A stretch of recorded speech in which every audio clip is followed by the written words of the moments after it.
Director of NRPB explains how the landfill is being dealt with.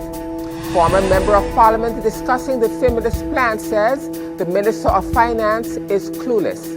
But first up, Territorial Councilman on St. Martin says that it is important that governments sit and dialogue. Those are the headlines for Monday, July the 13th, 2020.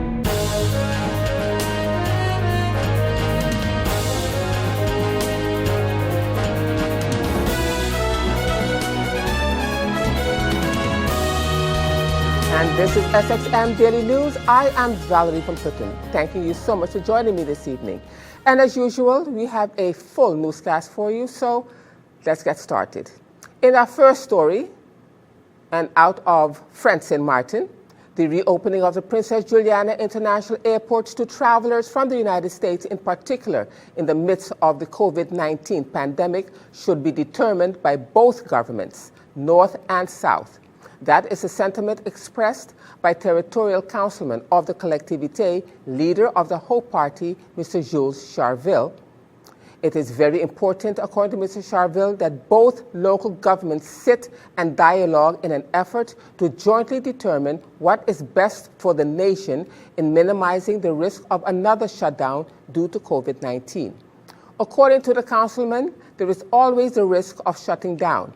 If we reopen too early for flights coming in from especially the United States of America, speaking during the program Viewpoint with Wendell Moore last week, Councilman Charville made it clear that reopening on August the 1st would be too early. The risk will be too high and that we cannot afford to jeopardize residents. He also sounded the alarm that if the Dutch side reopens too soon, there is a possibility of the French side closing the border.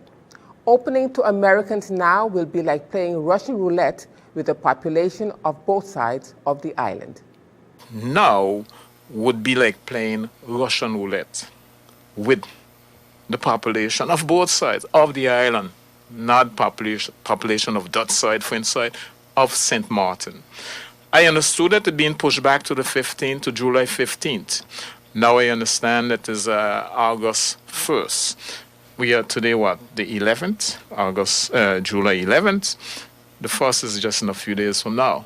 So until we see the curve begin to happen, numbers start to come down significantly, then we can say, I'm saying we because, as I said, we are tied together, Dutch side, French side, and the last thing any one of us would want to see on this island is another closure of the frontiers, okay? And that's where I want to get. The ideal thing when it comes to whether or what date or what time, around what time we should open up to those American flights coming from USA, I think that should be determined by both governments, local governments, sitting together and deciding what's best for us to minimize the risk of us having to go into another lockdown.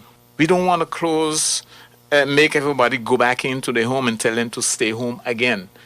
And that is the risk if we open up to those flights too early. I understand I have no confirmation that today is such a meeting. Normally it was scheduled that the Executive Council from the French side meet the Council of Ministers from the Dutch side to discuss this matter and see if both governments, local governments, can come together, come to an agreement that, okay, you know what, based on that risk, let's push it back to whether it's September, whether it's October, like Anguilla. But right now, even August 1st would be too early. The risk would still be too high, and we can't afford that risk. Wendell. Now, why it is important for both governments to come to an agreement. Let's say, for instance, they don't reach an agreement, and Dutch side would decide, the Dutch local government would say, you know what, doesn't matter what, we're still going to open now, August 1st. And the French side pleading, they don't want to listen, they can't come to an agreement. When that happens, in other words, August 1st, flights from America begin to roll in here. They start landing, we begin to receive American tourists, etc. that frontier will be closed automatically. And in more travel news, in collaboration with the Department of Foreign Relations, DBB, the Ministry of Education, Culture, Youth and Sport, ECYS, and the Ministry of Tourism, Economic Affairs, Traffic and Telecommunication, TEAT, a repatriation flight has been arranged with Spirit Airlines for students and residents to return to St. Martin. The flight will depart from Hollywood International Airport in Fort Lauderdale, Florida, and proceed to Princess Juliana International Airport, St. Martin.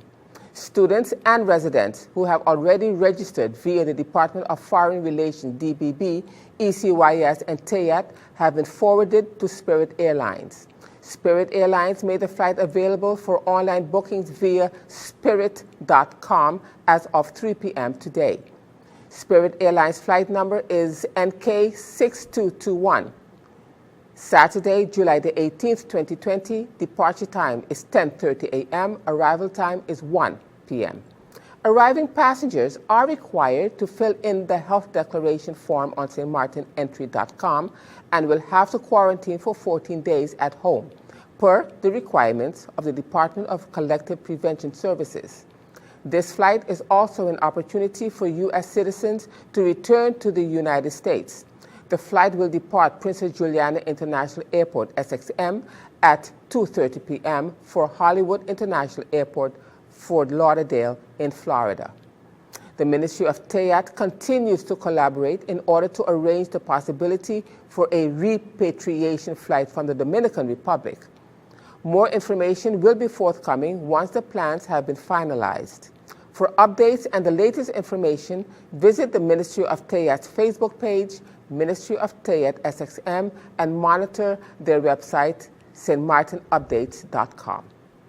And still to come, Minister of Finance says that there is no country in the world that has had enough capital saved up for this COVID-19. We'll have the details to that story and much more when SXM Daily News returns.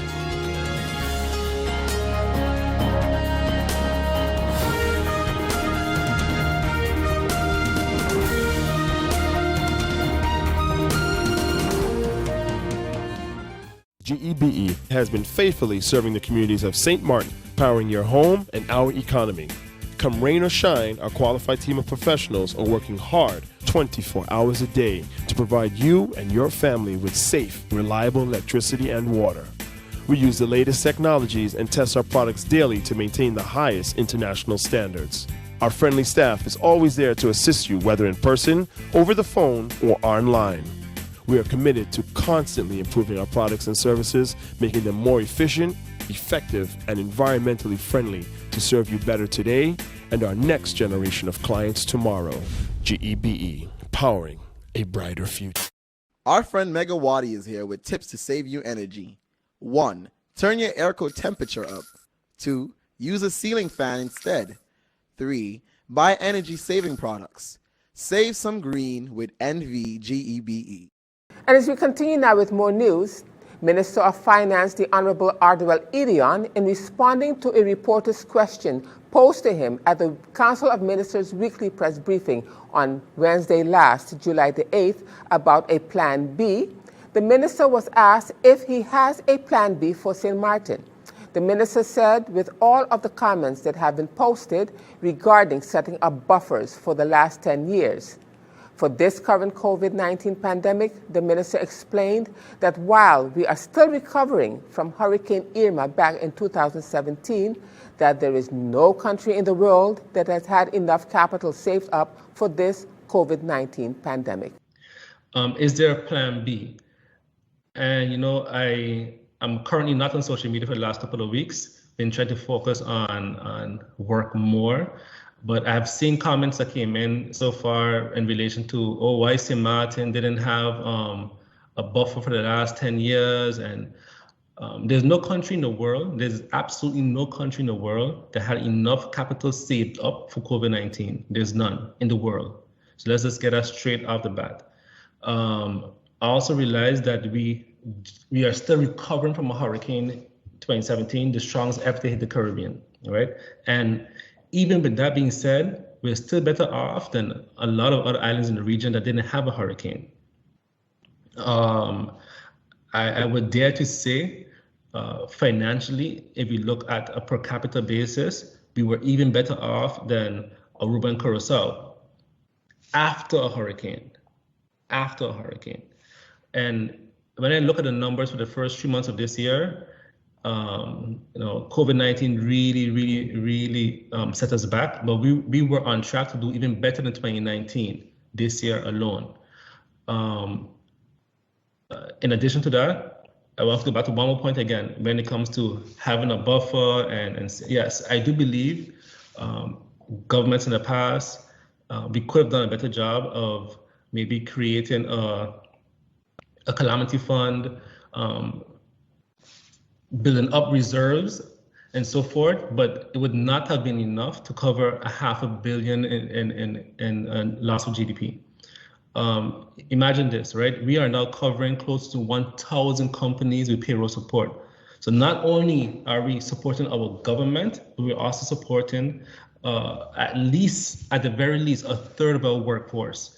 And still, with the stimulus package, former Member of Parliament, Mr. Claude Churchill Peterson, speaking on the program In the Breakfast Lounge with Lady Grace on July the 6th on the topic of the stimulus plan, the former Member of Parliament said that Minister of Finance was clueless about the private sector. He expounds. I feel very comfortable to say that the Minister has demonstrated a high level of incompetence and a high level of, I wouldn't say even naivete, but being clueless about the private sector. When we implement a stimulus plan in a country, you have to first of all understand your demographics of the country. So who are the workers in that labor market, and also who are the business owners and the realities in the business sector. One of the realities in our business sector, Lady Grace, is that it's in many ways a very non-compliant business sector. Many people are afraid to say that, but our tax compliance is quite low. And the way that employees are treated in many ways in this country, they are very much abused. And this hasn't started now. You have to just look, and I've always said it, you have to look at the composition of the private sector labor market. It's primarily immigrants who are either illegal on the island, or who have temporary work permits, or who have permanent work permits. You find many times that immigrants that eventually end up with a Dutch passport, naturalized, they also, what I would say, they graduate to the more nicer jobs, which is government-owned companies and government. Those are unfortunately the jobs that are better paid in many ways than the private sector. And that is something that I've always said is not normal. So you have people gravitating to the public sector instead of the other way around. Mm-hmm. Now, that being said, the first thing you had to expect is that businesses who already does bad pay their workers during normal economies, what do you think is going to happen during a crisis? Mm-hmm. So not having the list from the beginning for me was a total oversight. The only reasons I can think of why it may have done like that is because you want to protect some of the names of some of the companies that are going to get money. Because in our society also, there are some company names that would trigger immediately a lot of talk. Like, why they getting money? Mm-hmm. They should have money, So I think that's where the list was. The minister didn't put it to divulge the list. Further, in the latest article, the minister speaks about changing the regulation. I'm happy he's doing that. I've been telling him to do that for the last 2 weeks. And as we continue now with other news, Director of the NRPB, Mr. Trevor Connor, speaking to our news department recently, explained how the landfill situation will be dealt with and finding a permanent solution for the dump. We do have a project with an envelope of $35 million that is separate to the $25 million that is dealing with the daily operations to address the long-term waste management in the country. So we are looking at different types of implementation instruments. Within the first emergency project, we are purchasing equipment for the dump to be able to manage the daily operations better. But the long-term effect or the long-term plans that we engage with is to come up with a proper system that would not only manage the daily operations but manage the waste that we have in general on the island. So it's about how we recycle, what we do with the waste, whether it goes into some sort of an energy. There's a whole different type of approach that is being studied to address the long-term waste management for the country. This is something that is in the planning. This part of the waste management project has not started yet. Obviously, you want to take care of the immediate need, and then we plan. But the 35 million has been set aside from the trust fund to address this long-term waste situation for the island. Mr. Connor, are there plans on moving the location of the dump? That has been discussed because obviously, we're from town, so we know this very well. We've seen it grown over the years. Exactly, we've seen it elevate to the level that it is now, and we know what causes that. You and I know every single day that we drink a bottle of water or use a container of milk or a can of something or a box of something, it goes into the trash and it ends up on the dump. Now imagine this, imagine that this country has upwards of 60,000 residents, but we do have visits of over 1 million a year. So imagine 17, we call it 37 square miles, but this is the Dutch side of the island that is between 17 and 19 square miles of space, including a whole water area of the dump and the salt pond that we live on. And regarding the length of time that it is taking for the schools to be repaired and the rebuilding of 2 schools, according to the NRPB director, the plan is to repair about 20 schools on the island. Mr. Connor also gave us an update as to when and if the hurricane shelters will be ready for the upcoming hurricane season. We are rebuilding 2 schools. We have permission from the steering committee to invest in the rebuilding of 2 schools, the Sister Marie Laurent School in Middle Region and the Lionel Connor School in Cold Bay. Those 2 schools will be rebuilt completely. The projects that we have is basically doing repairs to about 20 schools, public and semi-private schools that government has indicated needing. It's called minor repairs. So we're bringing the school back to usability. Obviously, with COVID-19, there's a lot of delays we've experienced because of that. There are also delays because of the condition of the different schools, because you don't want to start minor repairs on a school that requires major reconstruction, right? Because at the end of the day, what it is we're going to do should last moving forward, and it indicated the objective of the trust fund is to turn the existing infrastructure pre-Irma to a more resilient infrastructure moving forward. And but in every single step, in every single situation that you would come across, you would have to have dialogue with government, with the World Bank, and with the engineers and consultants that is being employed to help in terms of planning the process forward, and make adjustments and changes as we go along.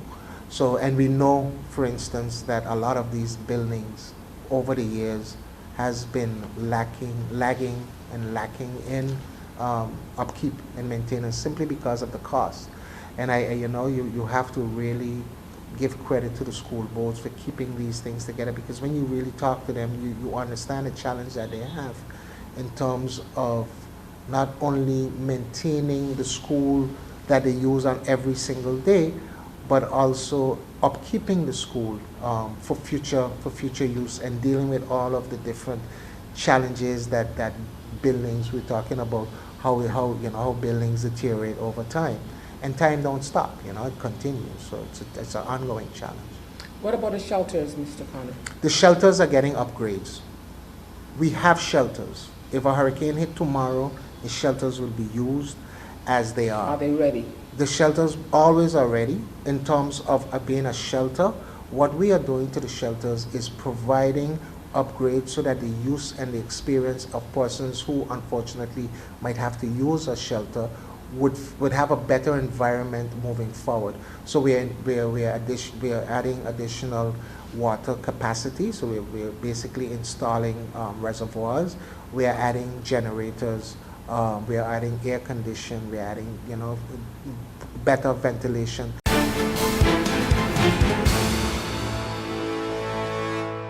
Now turning to our weather forecast for July the 13th, 2020. Available low-level moisture embedded in the wind flow will account for variable cloudiness and isolated showers across the local area.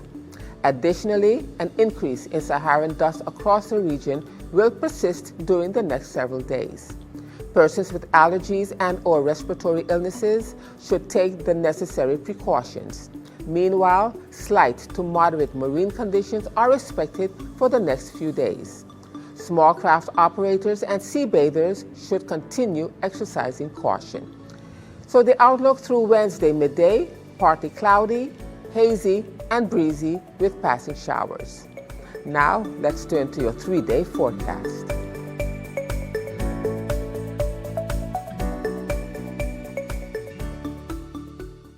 And still to come, Prime Minister talks with President of Parliament about the Dutch Kingdom proposal.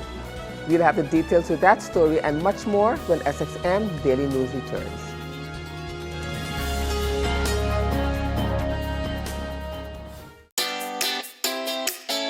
Make use of WIB mobile banking with easy access and direct usage of face recognition,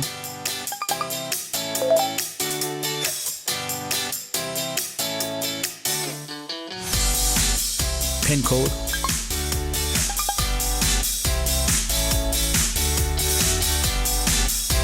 or fingerprint. Download WIB mobile banking app and make your transaction from anywhere at any time.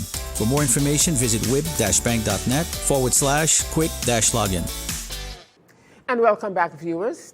And in these two items from the police blotter, on Thursday, July the 9th, at about 2 p.m., the police patrol received a frantic call from a female as someone was driving off with her vehicle from a supermarket parking lot on the 80 Illich Road.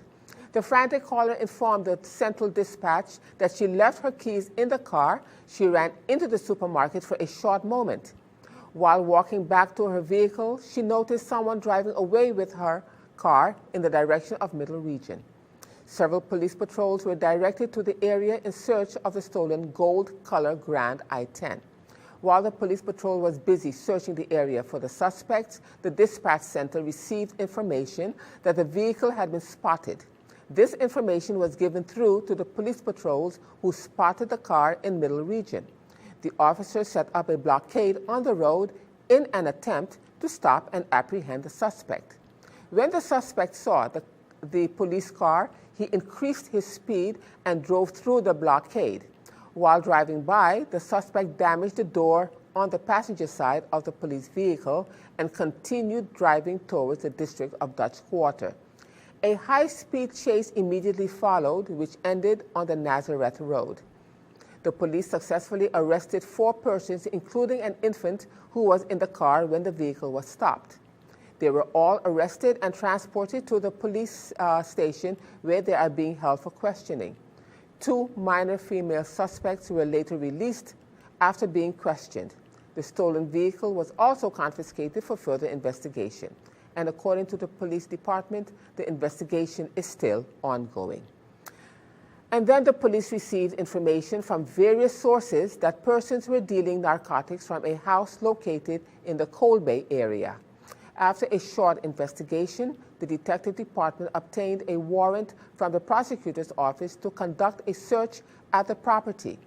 The officers did a search in the residence early Wednesday morning of July the 8th, 2020. During this search, a quantity of drugs and a firearm was found in the home. The drugs and firearm were seized for further investigation. The occupant of the residence with the initials J.R. was arrested and taken to the police station where he is being held pending further investigation. And in other news, at this time, Prime Minister of St. Martin, the Honorable Sylvia Jacobs, speaking on a special edition of her program, The Prime Minister Talks, out of The Hague in the Netherlands at the St. Martin House last week, Saturday, July the 11th.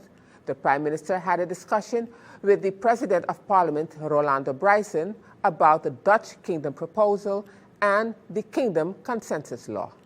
It was important to be here, MP Bryson, because my Parliament did something that made me super proud. We have been hearing for the past 10 years, it's time to get together.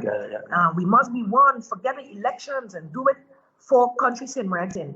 And this is really a time I felt it. We've seen it for legislation sometimes. You've seen it, you've gotten a unanimous vote.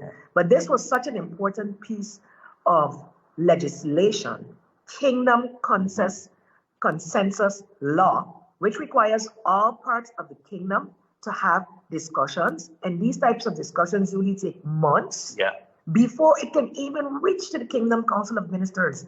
And here was an entity being put forward under this law that would remove the democracy. Autonomy, the democracy, the rights of the countries to set their own agenda.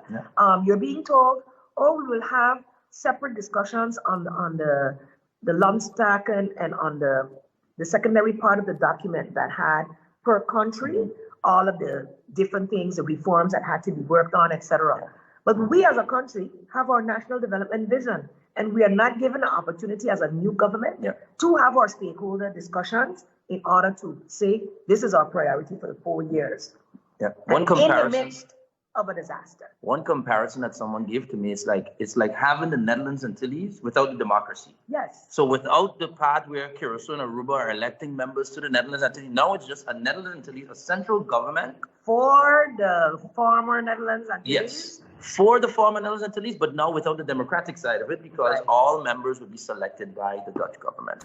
And as we end this edition of SXM Daily News for this evening, Dr. Anders Raymond Gisseroen, who is a member of the Anti-Poverty Platform and also a member of the Consumer Coalition, is requesting a meeting with the Minister of TEAT regarding food prices. He expounds. The Ministry of TEAT will keep the public informed about food price developments and encourages the consumers to be informed as much as possible so that they can make better choices for themselves and their families. This is what they wrote. We could see, indeed, every so now and then a publication in the newspaper or a price comparison that took place in a few supermarkets, but no analysis why the food price development in the supermarkets over a period of time is still increasing. The fourth thing that the Minister of TEAT promised, they said they want to continue consultations with stakeholders. They mentioned the St. Martin Hospitality and Trade Association, the Chamber of Commerce, and the Indian Merchants Association. They didn't mention the St. Martin's Consumer Coalition in the press release. As Consumers Coalition, we will request a meeting with the Honorable Minister of TEAT. This to discuss how the consumers in St. Martin can be assisted in getting more affordable and durable quality produce, locally grown and or imported from the region. And with this, viewers, we've come to the end of this edition of SXM Daily News for this evening. I am Valerie Van Putten, and just a reminder that this and other programs are available online. Simply log on to stmartinmediacenter.com for viewing. And on behalf of the SXM Daily News team, we thank you so much for watching and plan on meeting you right back here again tomorrow.